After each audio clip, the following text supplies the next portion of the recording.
session was going to be Michael Litton talking about the Sony hack. And I thought, what a better person to interview Michael Litton than one of my idols, Walter Isaacson. So I called Walter and begged him to do it. And little did he know it was just a ruse, that Michael was never going to be here. It was always going to be about me interviewing Walter, who happens to be my favorite author, amongst other things. So really appreciate it. Walter has a busy schedule. Thank you for being back here today. Not as busy as you, Jeff.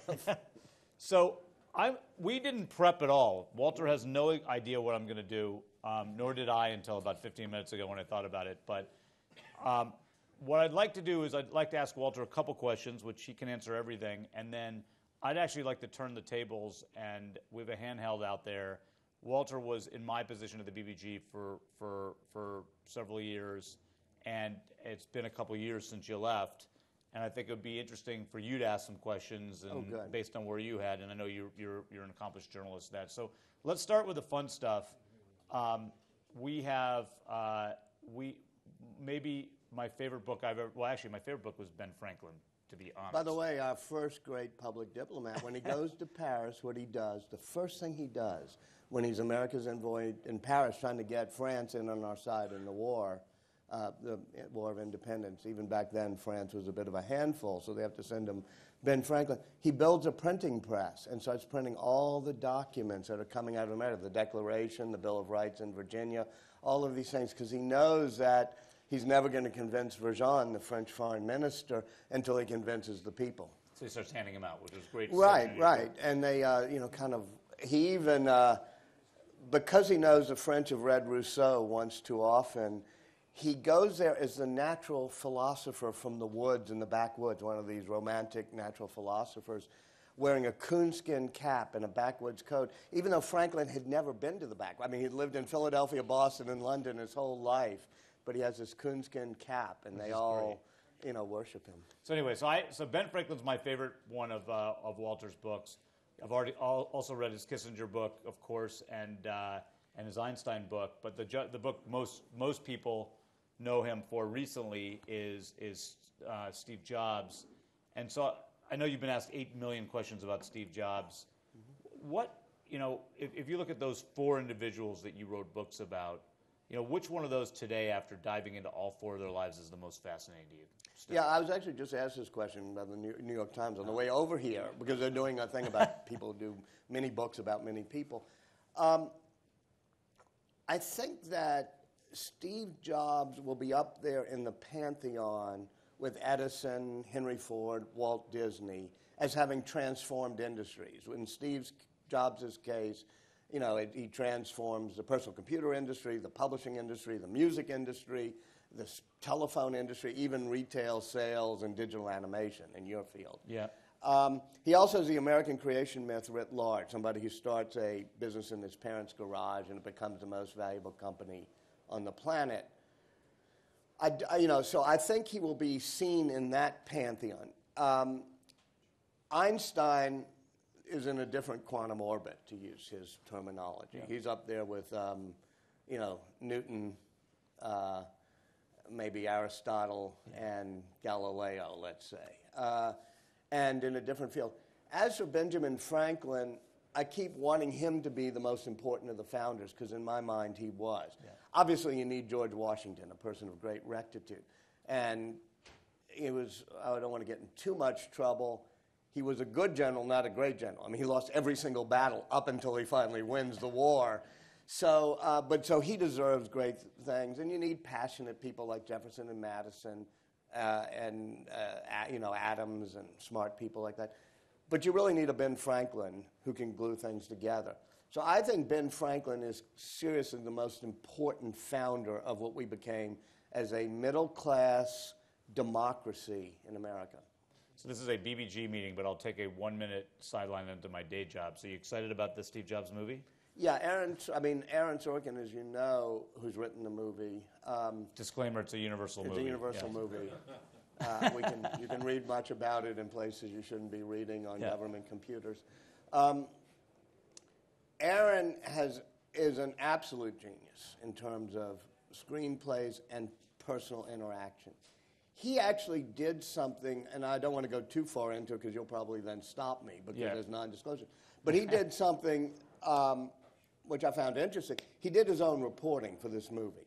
And the movie, as has already been reported, is focused on Steve Jobs' relation with Lisa Brennan Jobs, his daughter by a previous relationship, and that whole relationship with 3 acts focusing on how he interacts with her. Aaron is not just a great screenwriter, he's a great reporter. In my book, actually, I don't have an interview with Lisa Brennan Jobs. She was fragile and, not fragile, but sensitive about talking about her father when he was dying. So in some ways, it's a great work of literary imagination and historical reporting by Aaron Sorkin. Yeah, and then as Walter knows, Steve Jobs obviously has transformed our world more than you can. We're too close to it right now. We're in the midst of it right now. When you go back and look 30 years from now, it'll be easier to see it, right? Where you put him in the pantheon. I should turn the tables on you. Are you excited about Aaron's movie? I am, and I was just going to share with the group here just an interesting thing. It's not just Aaron Sorkin who wrote the script based on your book, but it's Danny Boyle, who's one of the best directors who did the Olympics in London and all that. But they're doing a weird thing in the movie that's either going to be awesome or a total debacle, right? Which is the movie, as you know, is 3 acts, and the first act of the movie is being shot in 16 millimeter film, which is kind of the way the movies were shot up until kind of the 80s, right? So it's kind of a little bit more grainy, a little bit more less textured. The second act, the middle act of the movie, is being shot in 32 millimeter film, which is what all the great directors still insist on shooting on today. James Cameron and Quentin Tarantino. It's a rich, full kind of film quality. And then the third act of the movie, the final act, is being shot on digital, which is crisper but has a little bit less texture. So you're going to actually, as you go through the movie and you go through the time periods of Steve Jobs, there'll be different technology that actually exists up on the screen, which my fingers are crossed. I haven't seen that yet, but we'll see where it is. Wow, so that's it's pretty interesting. So last question about Steve Jobs, just as something we were talking about yesterday. So it's interesting that around the world, in many places where BBG operates, as you know, America is the enemy, right? Or American ideals are the enemy, and yet often you see people, yelling death to America or criticizing the government with an iPhone in their hand or an iPad there, going on keyboard. Or a typo keyboard, Wow. which is now legal, and going on Facebook, another great American. Why do you think it is that our government is demonized and our policies and ideals are demonized, yet the products that people derive have from always loved America, its inventiveness, its entrepreneurship. In Iran, it's, I think, the 5th largest, Rick might know, 5th largest, Farsi is the 5th largest language on the internet or something, and it's, they're very compelled by, entrepreneurship, inventiveness in the United States. Obviously, the iPhone in China, as we noticed when the results were reported yesterday, huge. Massive, yeah. Yeah, so... 5 every second or something. Wow. I think that there's actually a greater, deeper love for America across the world. I think people chanting death to America with iPhones in their hands is sort of a weird little symbol that the deeper feelings are, we'd love the freedoms of America, we'd love the the opportunities to succeed in America.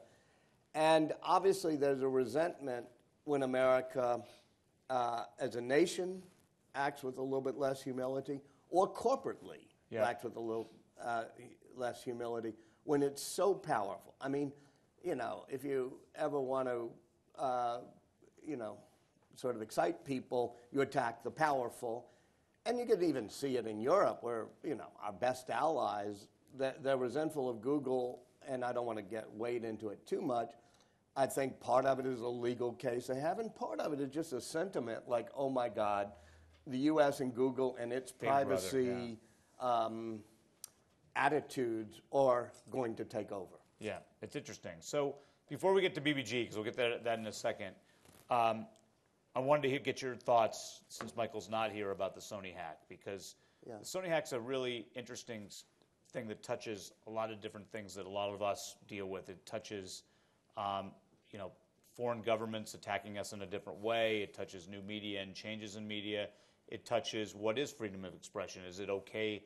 Is a satire, you know, appropriate expression, or is it not appropriate expression? So, riff a little bit about the Sony hack. And you, as the head of Aspen Institute, obviously you touch so many of these different things. Yeah. Well, first of all, it was an attack, and you know, I don't know any more than I've read, but an attack, you know, but from a foreign entity on America.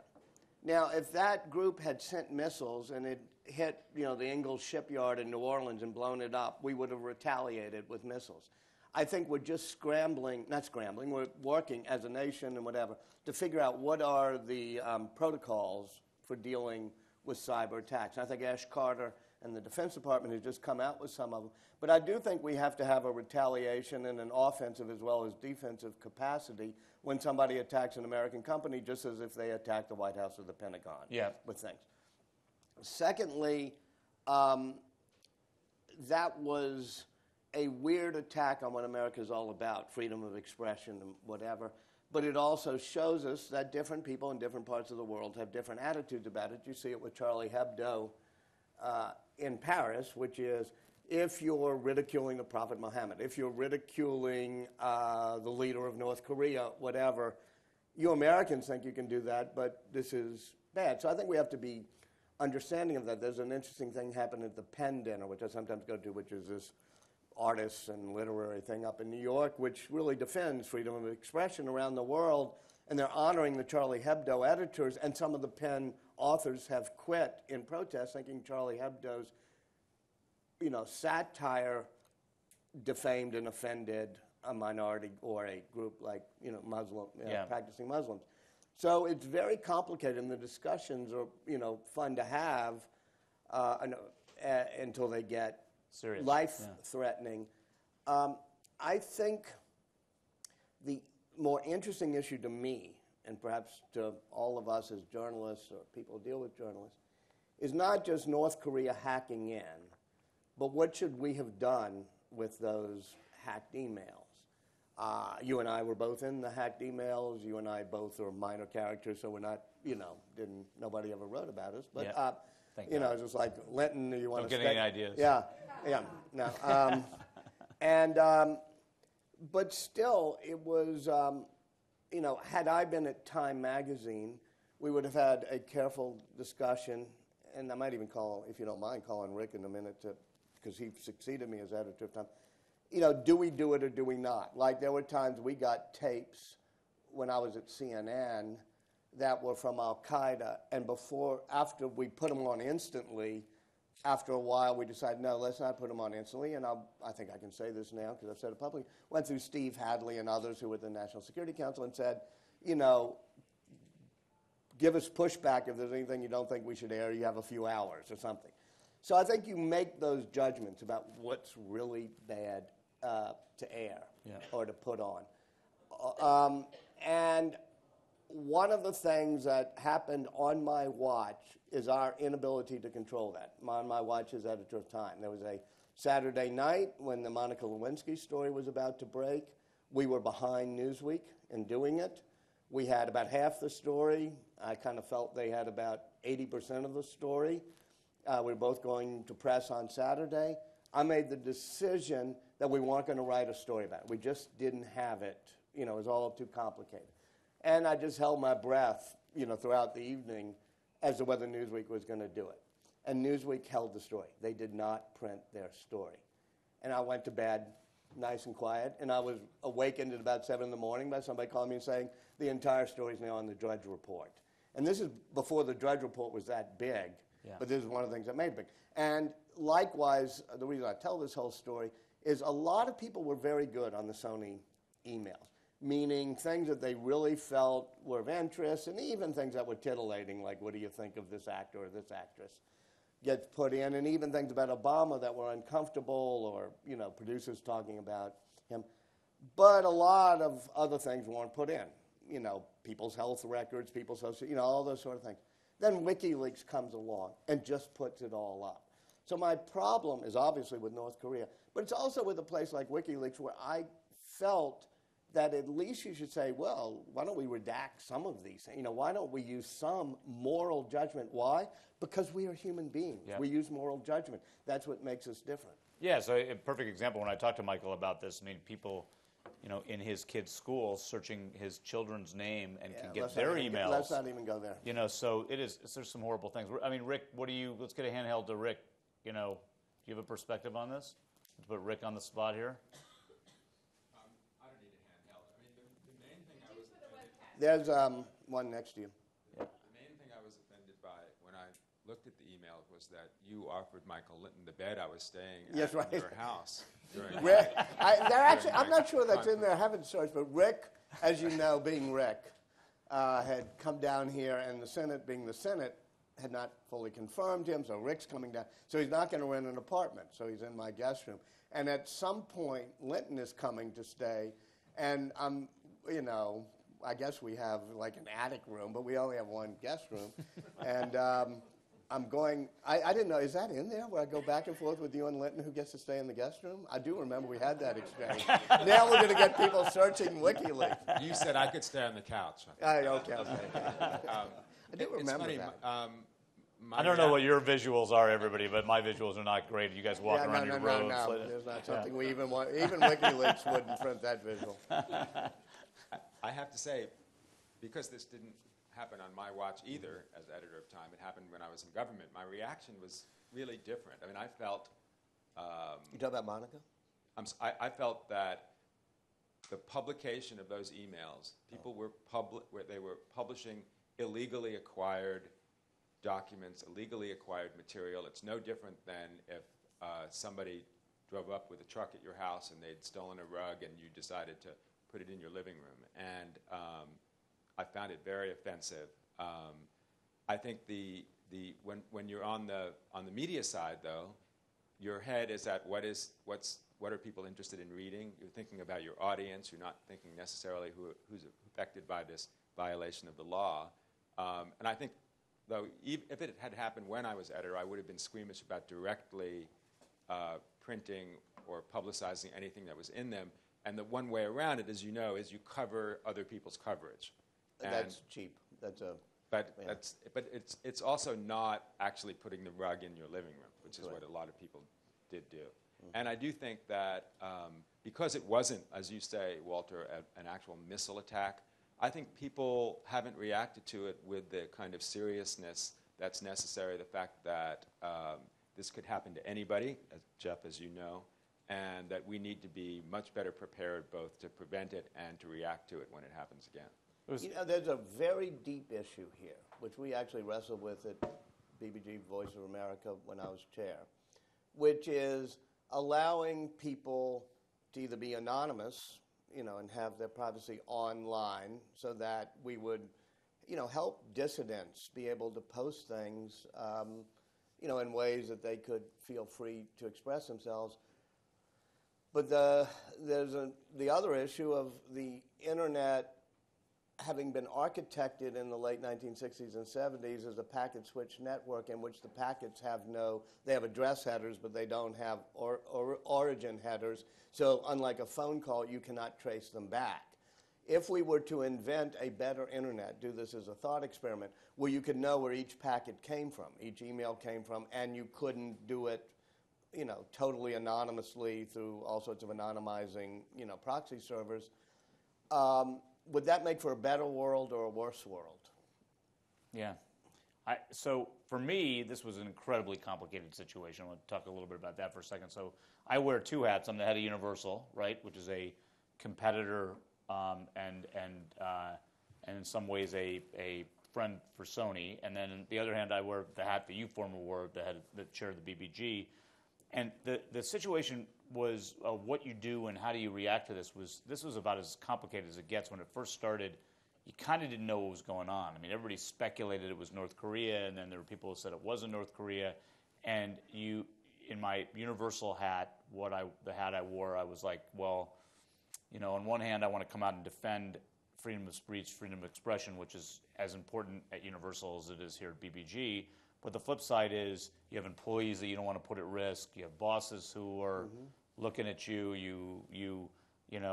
it's one thing to stand on principle and say, we need to stand with Sony. It's another thing to the next day wake up and all your employees' kids' records are on the internet and people are taking out mortgages with their credit cards. So in retrospect, I feel bad that I didn't say anything.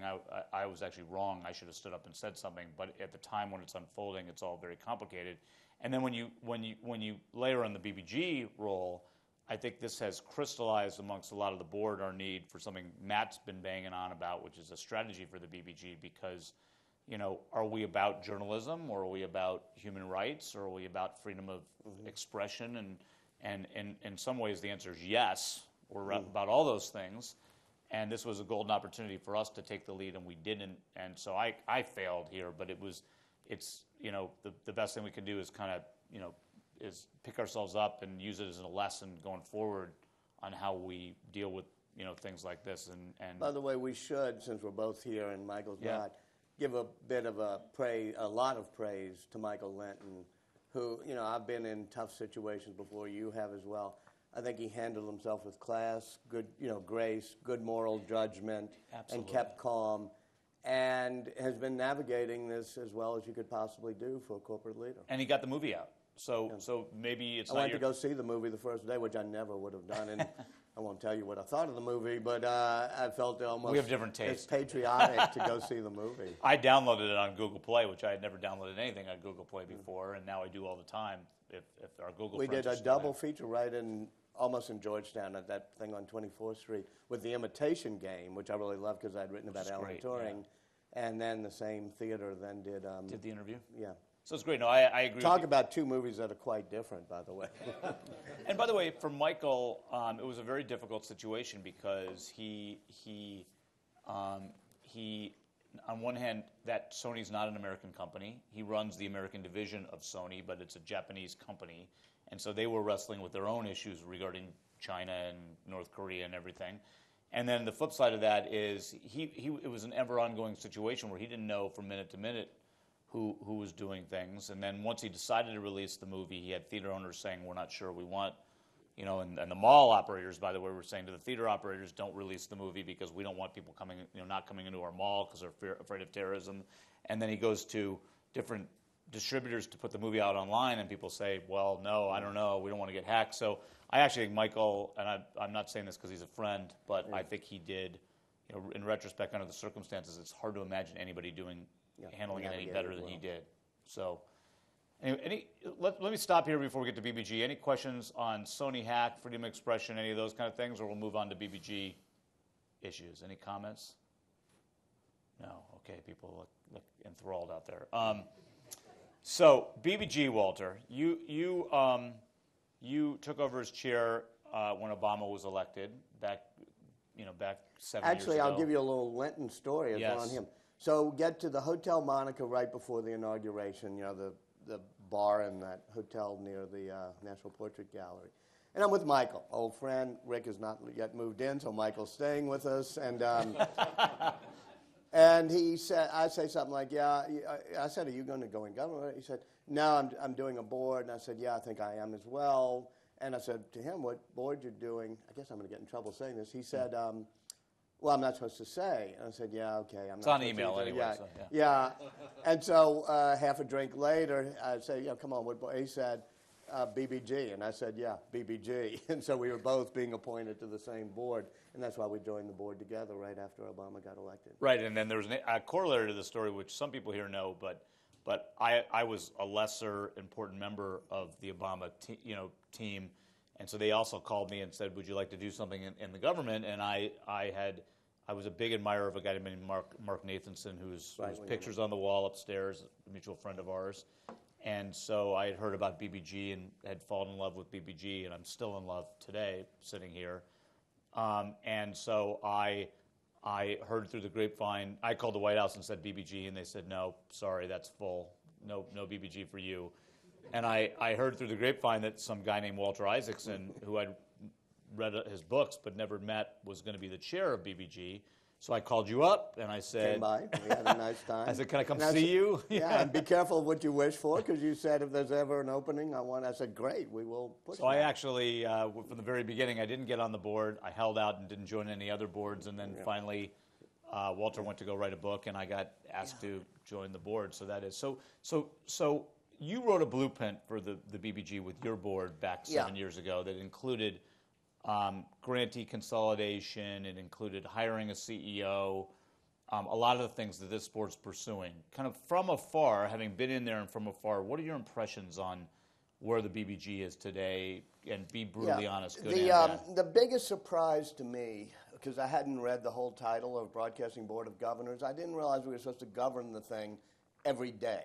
Meaning I thought we were going to be a board and it would run itself. And although I look in the room and many people I work with who are very good at running their part of international broadcasting, VOA, Radio for Europe, whatever it may be, it turns out that it's not like being on the board of an airline or being the board of Teach for America, where it's being run every day by a CEO. It's, I was getting calls. You know, the Defense Department wants to put you on this new satellite as opposed to this satellite, and Radio for Europe is against it, and Voice of America is in favor. What do you want us to do? You know, and I go, wait a minute, this is not something I can, you know, decide. From your in position, in about 5 minutes, you know, other than by flipping a coin. And it became immediately clear to me that step one was that you needed a CEO running the operation who is accountable to a board, the way the rest of the world works. Secondly, I thought there was not enough flexibility, which was, you know, we were doing certain types of broadcast services in certain languages, whether it be in the radios or the surrogates or the Voice of America, and you couldn't just instantly say, no, the Ukraine has happened, here's what we're now going to do. So we decided, and we had a somewhat fractured board, but not partisan fracture, meaning, you know, it was a very good board of very smart people, but every now and then somebody would have their own, go off on their own jag. But we were able, I think it was unanimous, I go back and look at the records, but unanimously finally to hammer out, the board will cede power to a CEO. There will be one organization. There'll be this types of flexibility. All the things that were in our report, and we passed it, and you have been marching down that road. I know you hit a speed bump when Andy Lack had to go back and rescue NBC News. I assume you'll get over that speed bump. Yep. But I think the single most important thing is to have a CEO who's deeply trusted, has, you know, some of the DNA of journalism in her or him, if not being just a pure journalist, as do you. And then I could go through other things, but I think that's the primary reform. The other reform is this balance, which people couldn't get their heads around for years, whether it was from the days of Edward R. Murrow to today, which is to what extent does all of international broadcasting and Voice of America in specific, is it supposed to represent and explain U.S. policy or be an independent journalistic voice? And I had the advantage of having come from Time Inc., where if you went to the 34th floor back in my day, you saw Henry Luce's will. And he said there will be two missions of Time magazine. It'll serve the public interest, but it will also make a dollar for shareholders, meaning you had to balance the commercial with the journalistic. Yeah. So I understood how you balance certain interests. I think good journalists can make that balance, knowing that truth and good journalism actually works to our advantage as we are, meaning the United States advantage as we do it.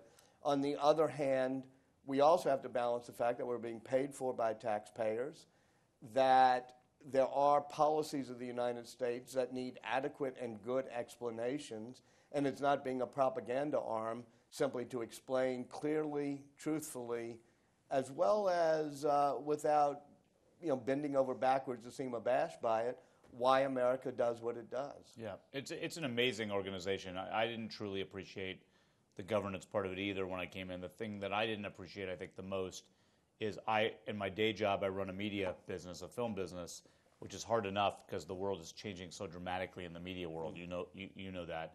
But then when you layer from a BBG perspective, the changing political environment around the world and the your housemate Rick Stengel has been a godsend to the agency because it's made us closer to the State Department than we ever were, which I don't think you had the advantage of that back when you were chair.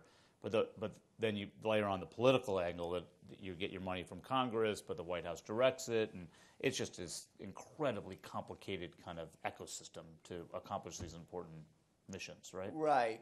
And it's not what you would have designed if you had a clean whiteboard. Oh. And I think you have to be pretty radical now in changing it, because I think it was okay after, during the Cold War it was fine. It was pretty clear what it did. After the Cold War, that it wasn't quite as urgent. And nowadays, it's got to react both to crises and challenges that were unthought of 10 years ago, yep. Meaning everything from ISIL to whatever, and media, technologies that were, you could design it for an age of Twitter, and then you get to the age of Meerkat. So you need to have that flexibility. And it doesn't have that flexibility in its current governance structure. So I would think the number one thing the board should be doing is speaking vibrantly with one voice that let's get a strong CEO has the flexibility to change to react, things. Yeah. I think that's right. Let's turn the tables a little bit, and Walter, you can put on your journalistic hat and ask us questions about anything you want, and then we'll throw it open to the whole group. So, What do you want to know from me or anybody in the audience about life? Well, I'm not going to go that far. Well, I guess I would first like to know. We are entering an age where our biggest threat, leave aside cyber or climate change, well, I shouldn't say biggest, one of our big threats is countering violent extremism. This is totally different than countering Russian expansionism. Nation state, So when you're countering violent extremism, as opposed to trying to say to the Poles, the Russians are not your best friends, how does that change the way you do business? Yeah. You want to start, Rick, because you've been spending most of your time on this, as long as we have the benefit of you here before you have to go. CVE is the acronym. Everything's acronym in this town, and that's the... And by the way, we are doing in Aspen, with Rick's patronage in early August, we've always had our Forum on Communication Society and on Public Diplomacy that Mark Nathanson sort of chairs. Yep, which I came to last year. Yeah, and Rick did too. But is now just going to focus like a laser under the guidance of the State Department on what is now known as CVE. Perfect. So, Rick, why don't you start, then I'll dive in and we'll open up for other board members. Yes, and thank you for that, Walter. I'm looking forward to it. CVE is the main acronym. There's also PVE, which is Preventing Violent Extremism. And the reason that acronym even exists is because there is this perception, and it's aided in part by the reality, that countering violent extremism is a kinetic activity, and it is in part, although I don't think it should be exclusively so. Preventing violent extremism is something a little bit different, which gets to the values of public diplomacy, gets to the values of BBG and VOA, which in large part is about presenting a different alternative, is presenting a positive alternative to young people who are potentially willing to engage in violent extremism, who are susceptible to the ideology of violent extremism.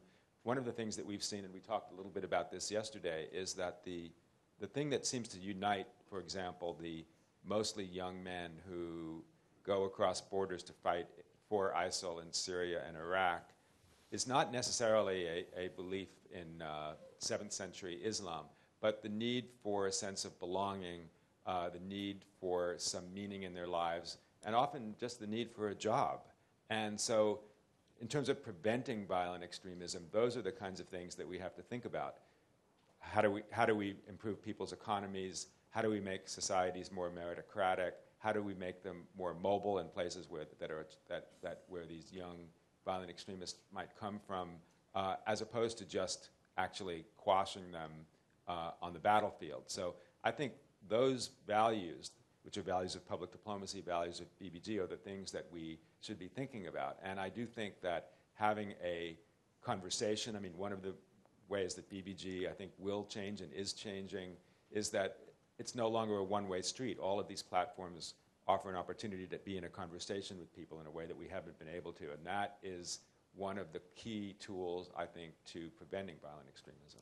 Right. The notion that instead of us just broadcasting, handing down, we are engaging and in conversation is the great new tool of the digital age. But to follow up a question on that, what have we learned? I know you say it's not just 7th century Islam, but what have we learned through social media about the causes of people joining jihadist organizations? I'm going to actually quibble with the premise of your question, which is that we can learn anything from the use of social media about why people are engaging in this. I mean, one of the things that I talk about all the time is that social media is a tool. It can be used for good or for ill. ISIL's using it for ill.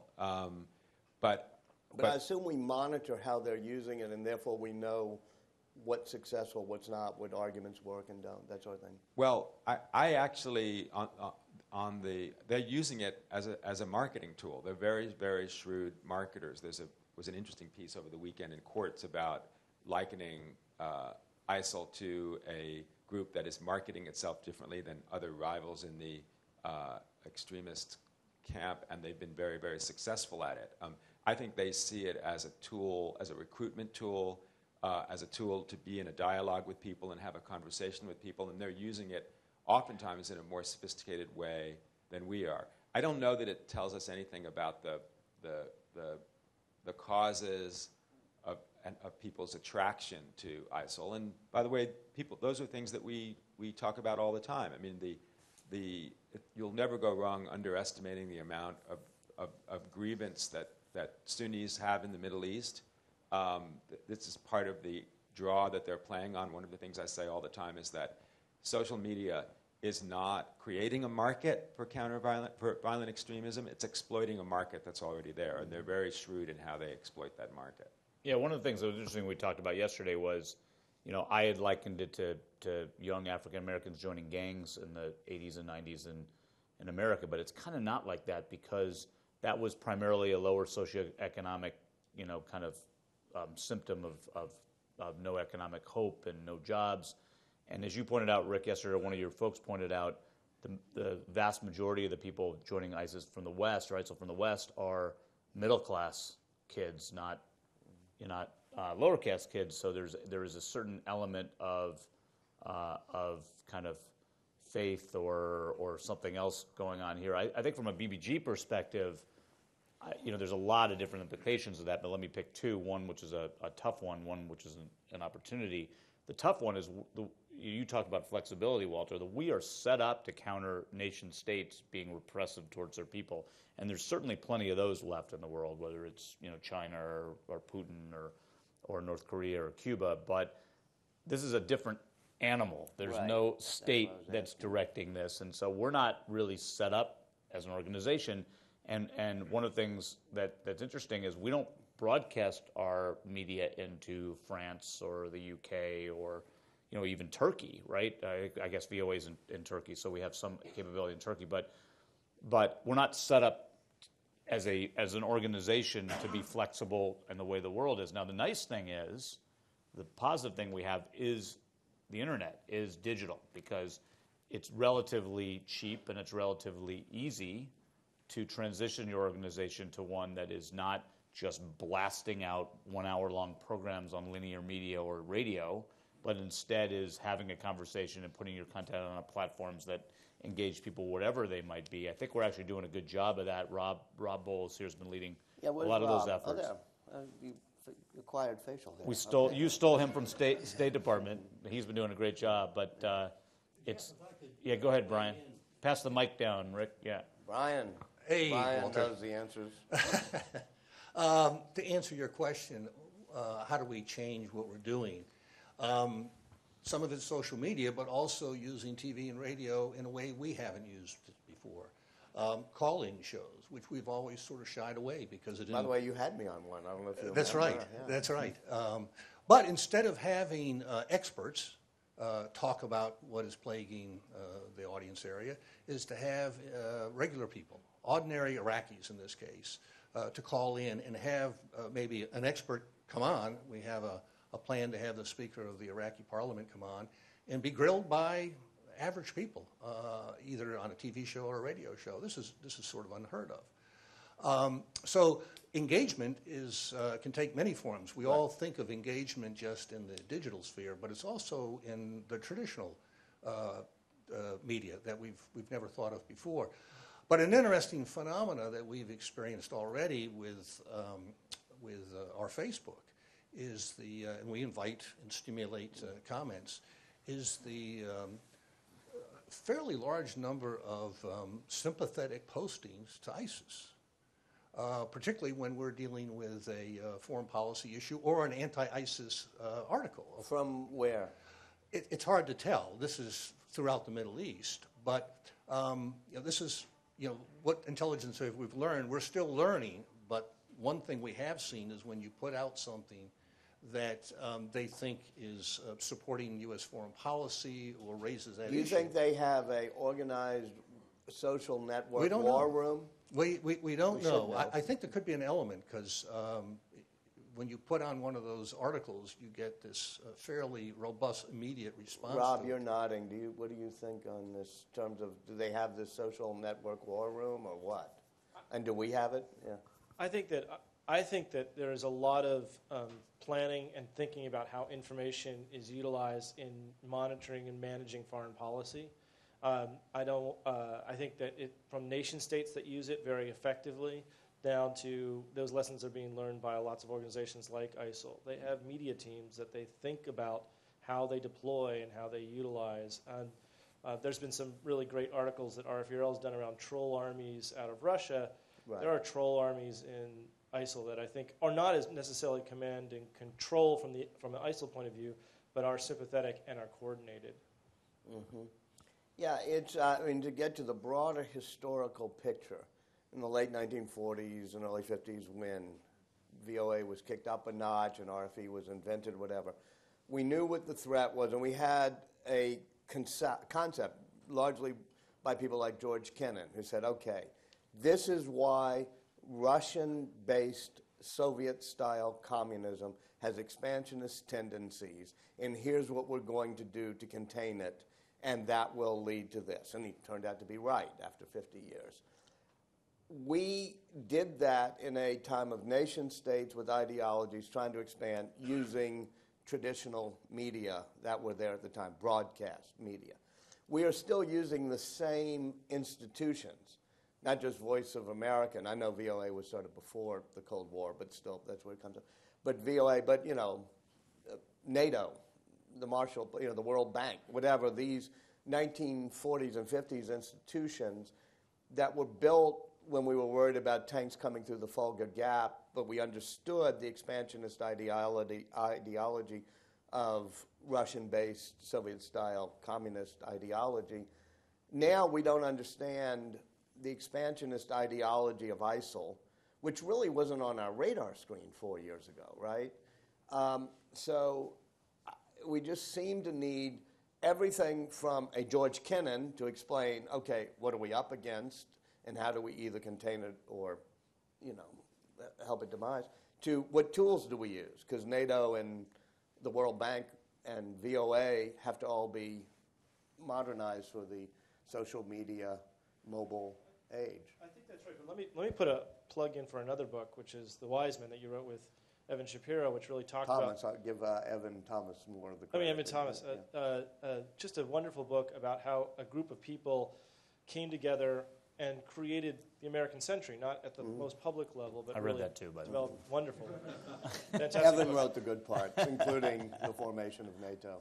But, I think in many ways you're right that there's a new set of challenges right now. The good thing is that the journalists that are coming into this organization come from that world. They understand, first of all, they understand the culture of these places, but they also start to increasingly, I see this in NBN's total development of new teams of people who understand the digital world and understand how flexibility and agility works in those worlds.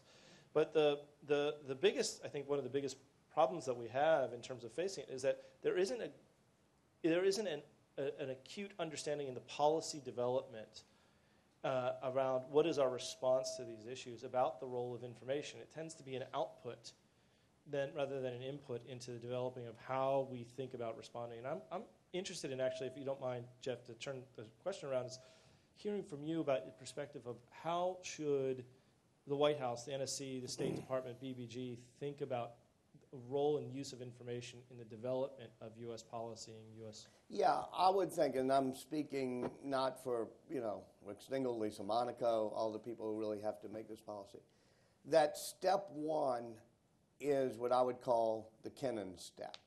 Figure out what are we up against. And social media, Facebook postings that Brian sees on, Middle East networks, all these things are sources of information that try to explain to us what are we up against and why. As an average person, I'm a little confused about something that's popped up pretty quickly in the past 4 or 5 years, i.e. ISIL, which in some ways is fundamentally different even from Al-Qaeda, which was a pretty tight-knit organization where you understood what their goal was. So first, I would love to see, and maybe some of you have done this, just figure out from the trolls to the postings to the real people to whatever, not exactly, you'll never know exactly, but what it is that motivates violent extremism, causes people to join it, what is their goal when they do it, and that's still a very murky area. Secondly, I would try to figure out what's the best, once you've gathered that information, say here's certain strategies and almost do A, B, and C tests that actually work to sap some of the violence and hatred.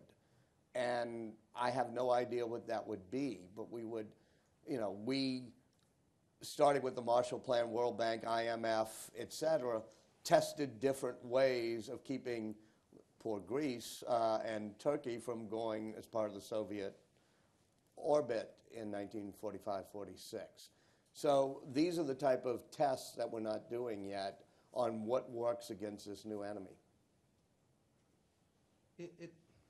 It strikes me that the combination of the incredibly low barrier of entry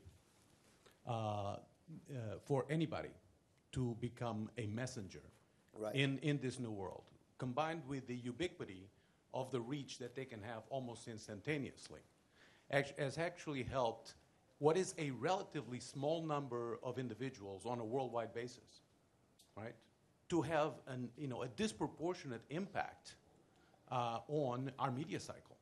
Because not only do they have the ability to mobilize the very extreme individual, even though the numbers might be on a worldwide basis 250,000 out of 6 billion people, but then they have the ability through their acts to generate massive audiences by virtue of the fact that their price of entry from a distribution standpoint is zero. And that is the basic characteristic of terrorism, which is very few people can terrorize a very large number of people by doing things. And I think that is a fundamental thing we have in the digital age, which is it gives a megaphone and amplifiers and everything else to niche people who may have already been there. In other words, maybe for the past, 500 years, a half of 1% of a certain type of population has been deeply disaffected, but they had trouble, A, getting their message out, B, doing things that were big, and C, having everybody in the world know they had done things that were big. So this is a phenomenon of the digital age, which is it empowers individuals and it empowers niche, small groups to have a disproportionate impact.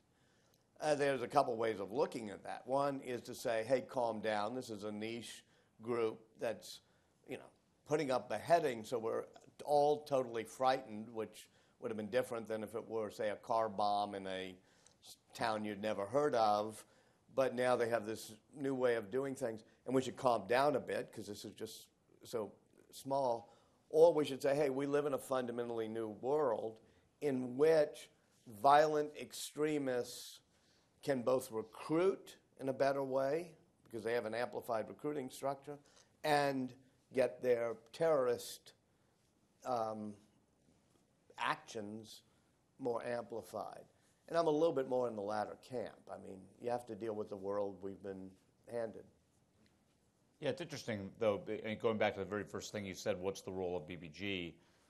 You know, one of the things Rick had to leave, one of the things he was saying yesterday is it's a marketing thing for these organizations, and often when you get there to Syria after your long trip, it's nothing like was marketed to you. You don't get to go fight Americans and have, you know, a new wife or husband. But this is why right now, and if I could really sort of passionately direct things, you know, strong CEO, it'd be like, all right, we have to know what arguments work best. Let us try to figure out that once you get there, it's really, really bad. You know, you're now traveling through Turkey, you want to join ISIL, it's really bad. So we put out that message and we target it to these people going there and we just bombard them with all the information. And then we say, okay, has that been effective? Likewise, we try 7 or 8 or 9 or 10 or 1,000 other things. And test those, Such as, all right, it's a feeling that you don't belong that causes people to want to join a gang, a cult, a violent extremist group, whatever.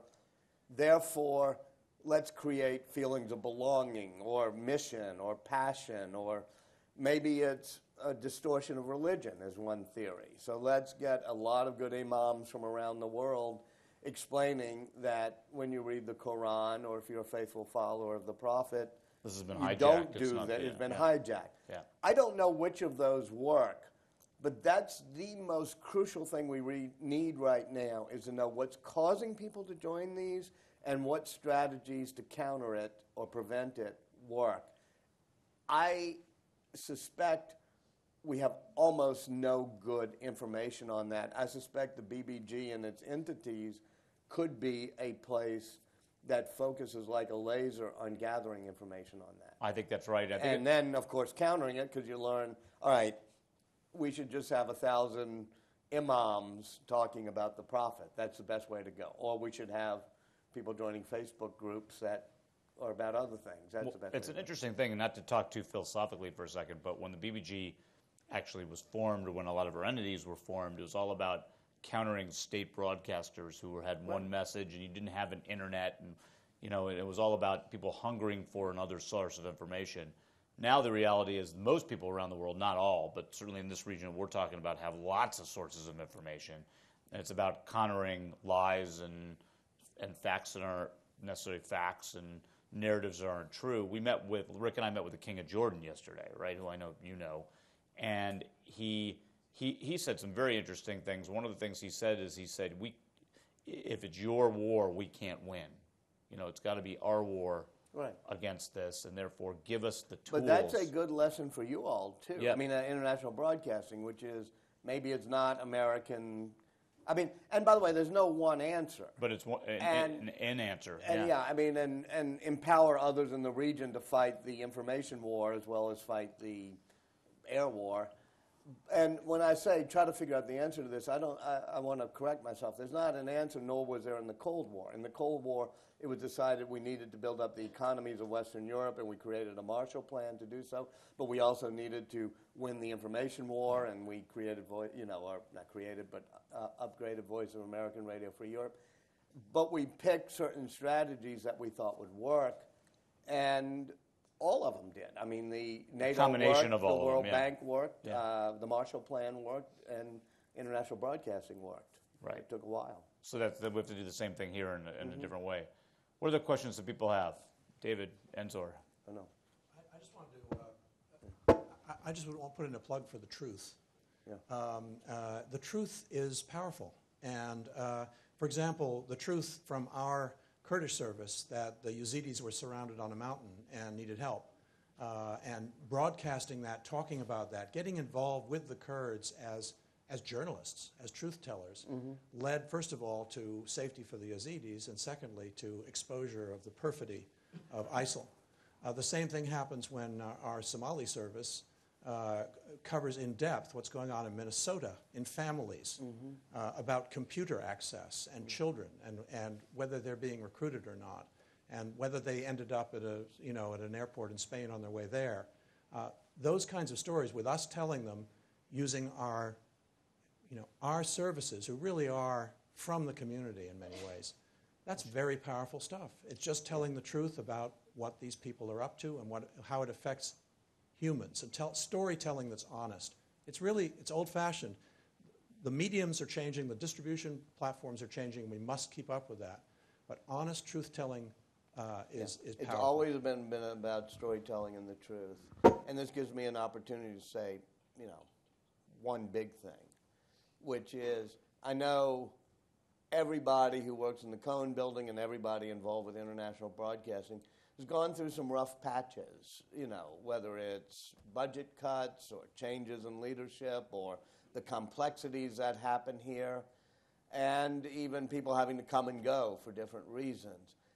And you really deserve a heck of a lot of credit for being dedicated to this mission of believing that if we report the truth, it's going to help the forces, not just of the United States, but of freedom and goodness around the world.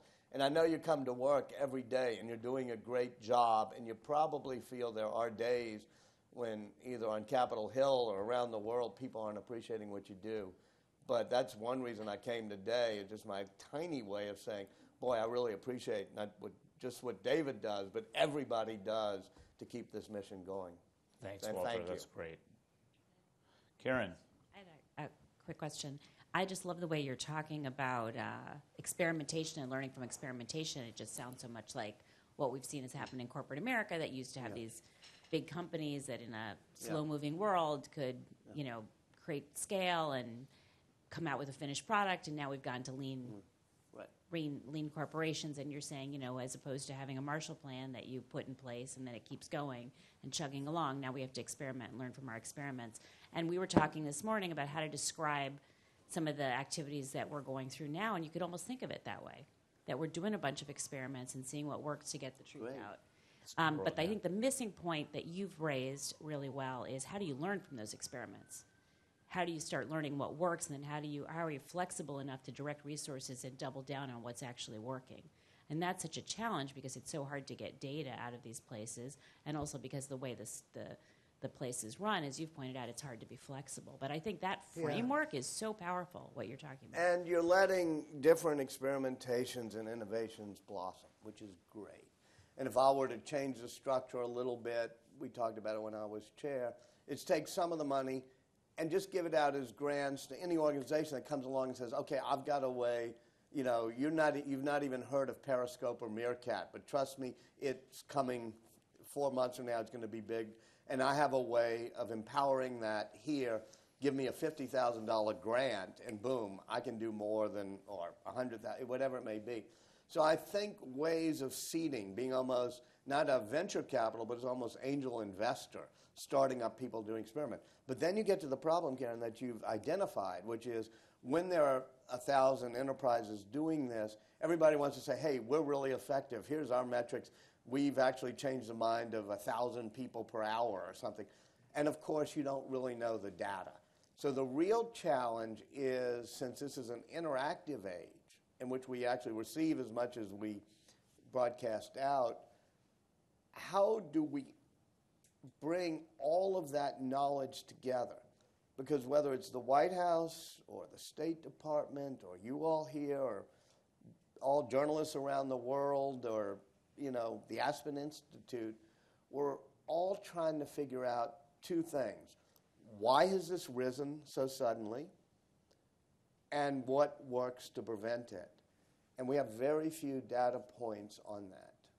And I don't know how to do it. It's almost as if you wanted to get together a team of 5 people. And it's like in any field, whether it's, K through 12 education in New Orleans. We have 70 different charter schools trying all sorts of different things. How do you aggregate the data and say, these things work and these things sound really, really cool, but they don't work, And medicine. We don't have great electronic medical records where we aggregate the data and say, Walter, you've gotten a knee replacement, we've done this.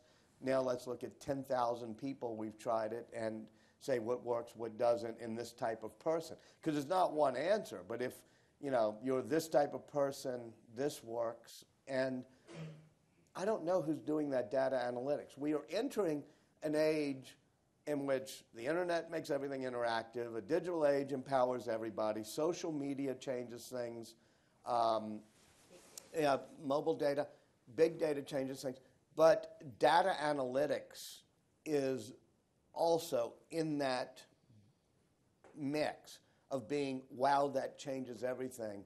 But data analytics has two words to it. You need to get the data and you need to analyze it, and we're doing neither on countering and preventing violent extremism.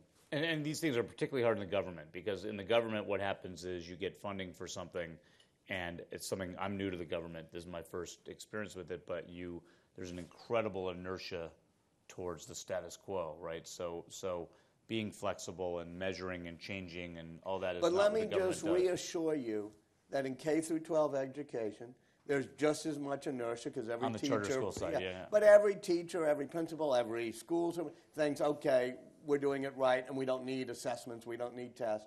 It is so true of every doctor. When I go to my doctor here, he still pulls out a manila envelope. I say, wait a minute, can't we put this, so lots of professions have inertia. Yeah, my doctor pulls out an iPad now. You got to go to my doctor. Well, let's do that off air. I do think the structure, it's one of the interesting things how these things come full circle, but the structure of BBG, which is never something, as you said, if you had a whiteboard, you would have sat down and designed the way it is, in some ways gives us a little bit of advantage in this realm that once we get our strong CEO, we can step out of the inertia, perhaps with our board, and really try to act more like a private enterprise, be more flexible. And also, don't forget the tried and true. I mean, David said it right, and so did Brian or whatever. Sometimes a great broadcast telling you the truth, some great storytelling documentary can be the most powerful thing. Speaking of tried and true, I even think paper is a great technology every now and then, getting things out. So, yeah, great. Matt? Well, I don't know what our time is, but we've time we'll for make just you set last, up, Mr. last question. I thought I was going to be Since we read temporally you. jarring with my question, but you just set it up. But first, your book, Ben Franklin, was really impactful for me because before I got into this public diplomacy space, before I went to school to get this master's in public diplomacy, I read the book. And it was really powerful. Between Bowles reading The Wise Men and you reading Ben Franklin, I've led two people. We've led two people astray. Yeah. And so somebody should read Sign me up too. Somebody should read Einstein and figure out whether the Higgs boson particle really exists and whether it creates a unified field theory possibility. I'll put that on the Amazon wish list. So as Andre was talking about, the technologies, the democratization of disruption, but there's always been these disruptive technologies. Now we've got these social network media stuff, and we've got shortwave broadcasting was a disruptive technology at the time, right? But this is where I will take you back and ask you to riff on this. Ben Franklin goes over to France. The bloggers of the War for Independence were the pamphleteers. Sure. The anonymous get the information out relatively rapidly. So I'd love to hear you riff on that time and going back to paper and how that moved around. Yeah, I mean, you can start obviously with Gutenberg doing movable type printing, which immediately empowers the spread of ideas, takes some of the control away from the scribes of the Roman Catholic Church. People can have their own Bibles. You can have a Reformation. You can have, Leonardo is born, I think, approximately the same year that Gutenberg does this. And suddenly an untutored kid from Da Vinci can learn about anatomy in the vernacular. All these things tend to happen.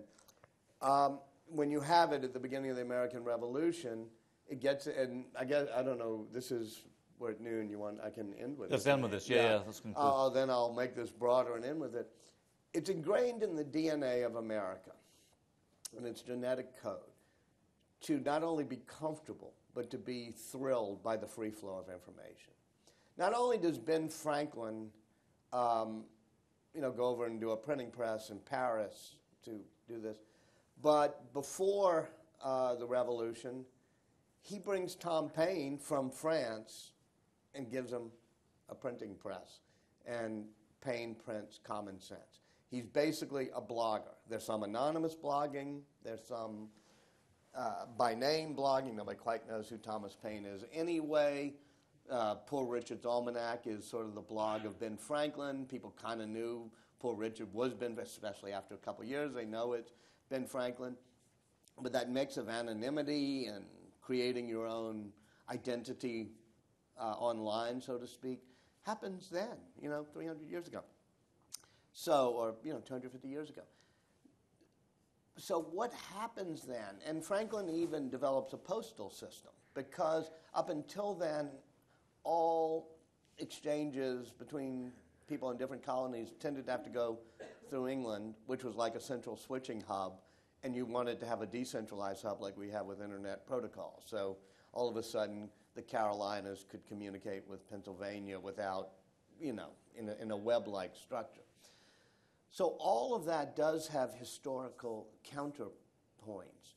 But the main, I think, historical thing about it is we've always been for open source, open networks.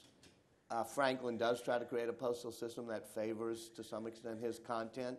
I won't use the words Comcast in your presence. Thank you. But I just did, sorry. But Franklin realizes, no, that's not going to be good. And so the U.S. postal system becomes, net neutrality, I guess you would call it. But all of that is ingrained into us.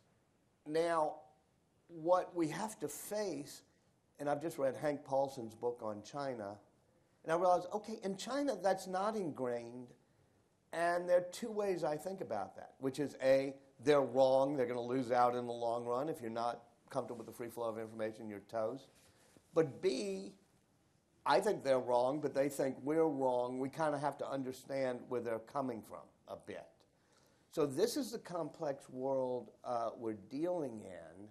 I don't think having a blog or having a Facebook page or having a Twitter feed is all that different than we've seen since the free flow of information was invented 500 years ago. It just amplifies and empowers everybody to be their own voice. As you said, it gives the microphone an amplifier to people who didn't have it before. There's 80% good in that and 20% bad. But information technology, from Gutenberg to Franklin to Twitter, has bent the arc of history, sometimes not, smoothly, towards individual empowerment, more individual freedom, and thus more control in your governance, i.e. democracy. I do think that's the basic arch, and that's the mission you're on, which is if you can keep the free flow of accurate information going and the free exchange of ideas with people, in the end, it will continue to empower people and empower democracy and empower the basic values of liberty and freedom that we're in this building to protect. What a great way to end. So thank you, Walter, for being here. Yeah. Thank you.